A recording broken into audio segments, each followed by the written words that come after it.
Hi, you're listening to Redneck Theology, a short program providing a common sense look at Christianity. I'm your host, Bill Whitty. Questions or comments may be emailed to rednecktheology@gmail.com. Now, on with the broadcast. This week we're doing something a little bit different than normal. That is, I'm reposting a broadcast. Around this time of year, the question of Halloween always comes up. And although I could address the subject and put up some different thoughts on it than previous, I believe the previous podcast does more to address the subject than anything additional that I could come up with. So please stay tuned and listen. I hope you enjoy. Oh, it's that time again. Or many might say, Ew, it's that time again. the debate begins again for a few days, and then will be dropped for another year. Yeah, well, okay, enough of the eerie voice. I don't do it that well anyway. Feelings will be hurt. Tempers may flare. Accusations will be made. And some may even change churches or religious attitudes or affiliations because of it. And then next year, about the same time, it all starts over again. The question many preachers will not address for fear of offending people. Should a Christian celebrate Halloween? Or can a Christian celebrate Halloween? Or is it wrong for a Christian to celebrate Halloween? And all the different forms of inquiry if Christians and Halloween can coexist in any form or fashion. The fact that so-called debate even exists could be taken as a clue to the answer. But nonetheless, it goes on. This broadcast will likely offend several people. That's not my intent. Most of my extended family will, no doubt, renew their efforts to pray me back into the faith if they listen to this. At some point, some will turn off the broadcast, assuming I'm just another one of those Halloween-bashing Christians. Others will listen for ammunition to use in their attack, and some will listen out of curiosity. I hope many will maintain an openness to seeking the will of God and continue to listen. In any case, this is what God's given me to share, so here we go. In addressing the question of Halloween, celebrations or participations, we might also ask if it's acceptable to take part in an All Souls Day or All Saints Day celebration. Now, that may be an uncommon terminology to some of you, but bear with me, all right? Like many celebrations, Christian and pseudo-Christian or Christian-like groups started an observance to combat what they saw as a heathen or pagan and or satanic festival. Many of our present-day celebrations started as an alternative to a non-Christian event. I'm all in favor of taking time to honor God. I do find it odd, however, that so many of our holidays resulted as a rebellion against non-Christian counterparts. But anyway, the name Halloween came from the establishment of a celebration back in the 1500s by Pope Gregory. On November 1st, he instituted this celebration to honor all the martyred saints. They called it All Saints' Day. Later, the Catholic Church celebrated another day, All Souls' Day, on November 2nd. The 2 days were later combined to be celebrated on November 1st, calling it All Hallows' Day. Halloween meant the evening before All Hallows' Day, or All Hallows' Eve. The origin reminds me of the boy who didn't get invited to the birthday party of the most popular kid in class. So he retaliated. He threw a party, an even bigger party the next day, inviting everyone to come and take part of it. The early celebrations of All Saints' Day, or All Souls' Day, or All Hallows' Day mimicked the pagan celebrations of the dead on October 31st by dressing up in costumes like the pagans. The church, however, did not want to do it that way. They wanted to commemorate the sainted dead, so they would dress like some declared saint, or like someone who had been martyred for their faith. Over time, biblical characters entered into the mix.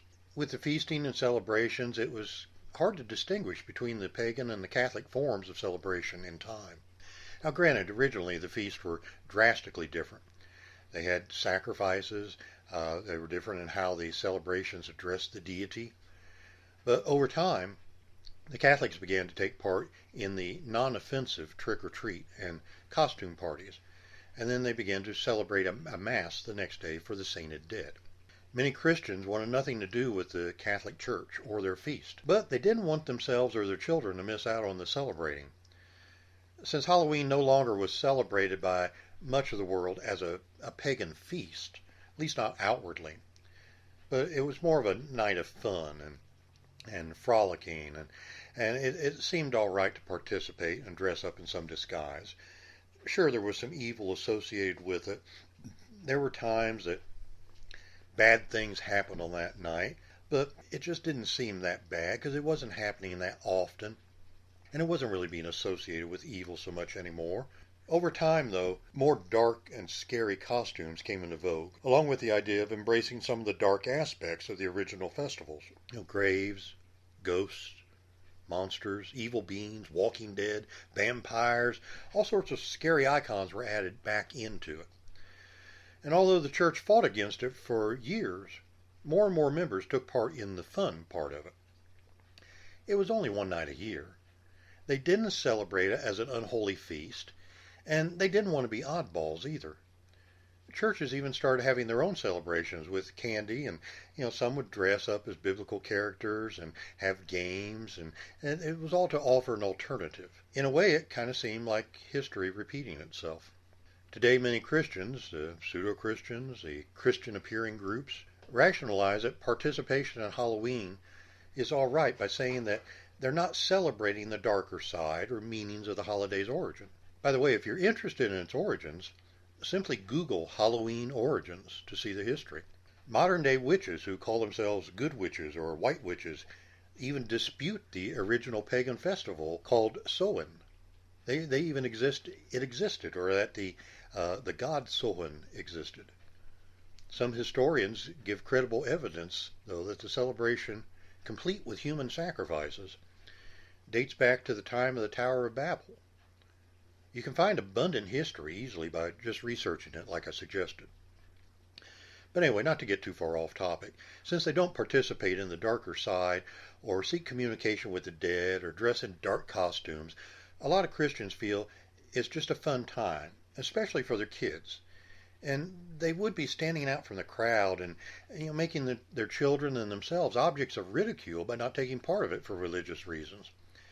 They might even be thought of as judgmental or holier than thou for doing so. Let's take a look at something that was addressed by the Apostle Paul. He was addressing the subject of Christians buying meat that Gentiles had offered to idols. And he made a rather profound statement about the connection. You can find it in the first epistle to the Corinthians, the 10th chapter and verse 20. He writes there, "But I say that the things which the Gentiles sacrifice, they sacrifice to devils and not to God. And I would not that ye should have fellowship with devils."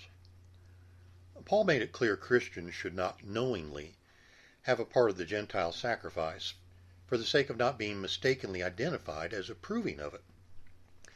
He told them if they were at a feast, not to ask where the food came from, but if it were made known it had been sacrificed to a Gentile god, to excuse themselves from partaking. That's in the same epistle, but chapter 10 and verse 28.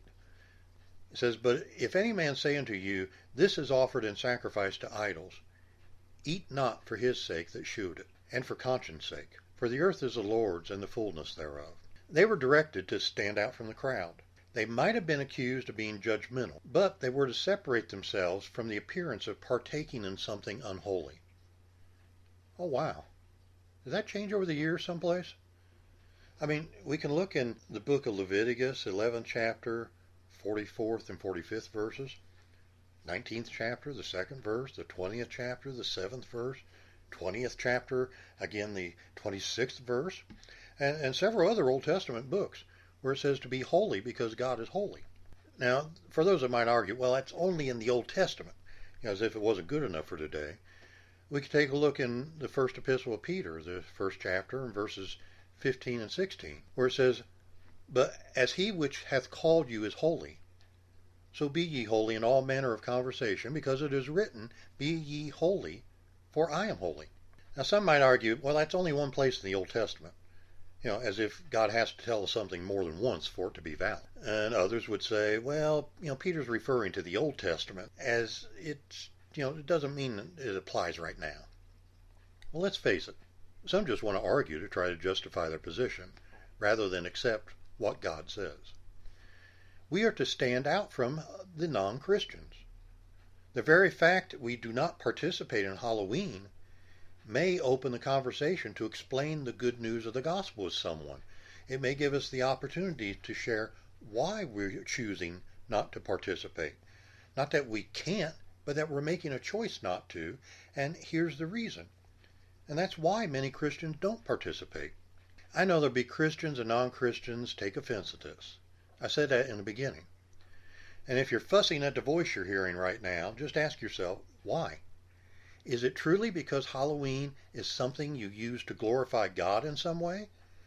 Or are you simply avoiding the backlash from others who want you to participate and who participate themselves? Could it be you're afraid you'll miss out on the fun of masquerading as someone else? Or maybe the overeating of unhealthy food and treats that you and your kids can get for free? Examine your reasons honestly and list how taking part will glorify God and lead others to see Christ living in you. I think you'll have your answer. Romans, the 14th chapter and verse 5, speaks of being fully persuaded in your own mind. This doesn't mean justifying our actions, but simply that we are to be 100% certain God is okay with what we're doing. If any doubt at all exists in your mind as to whether or not to celebrate Halloween, or do anything else for that matter, you have your answer.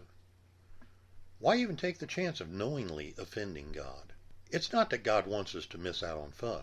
He simply wants us to have fun in a way that includes Him. If you're not already a Christian and you'd like to put God first in your life, actually you can do that right now. Simply pray with me and ask Jesus to become your Lord, which that's actually an old English term meaning boss.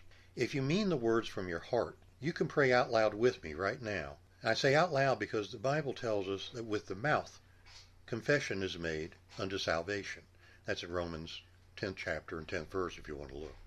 If you're interested in becoming a Christian, let's pray. Dear God, I want Jesus to be my boss.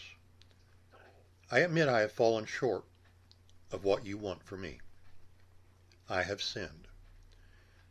That makes me a sinner. I ask you to forgive my sins. I accept Jesus' death on the cross as sacrifice for my sins. And I now commit my life to you. With your help, I will stop sinning. If you meant that, then take a moment to tell God thank you in your own words for making you a Christian just now. I'd love for you to send me an email also letting me know you made this choice. It's important to tell others what you just did and to join with other Christians in worshiping God and learning more about Him. If you can access a Bible, I suggest you start reading the book of John and read a little bit every day. While you're at it, why not use this Halloween as an opportunity to tell folks about Jesus? He can make any night a hallowed eve. That's our program for today. I'm Bill Witte, thanking you for listening to Redneck Theology. Your questions or comments may be emailed to rednecktheology@gmail.com. Please join me again next time for more Redneck Theology.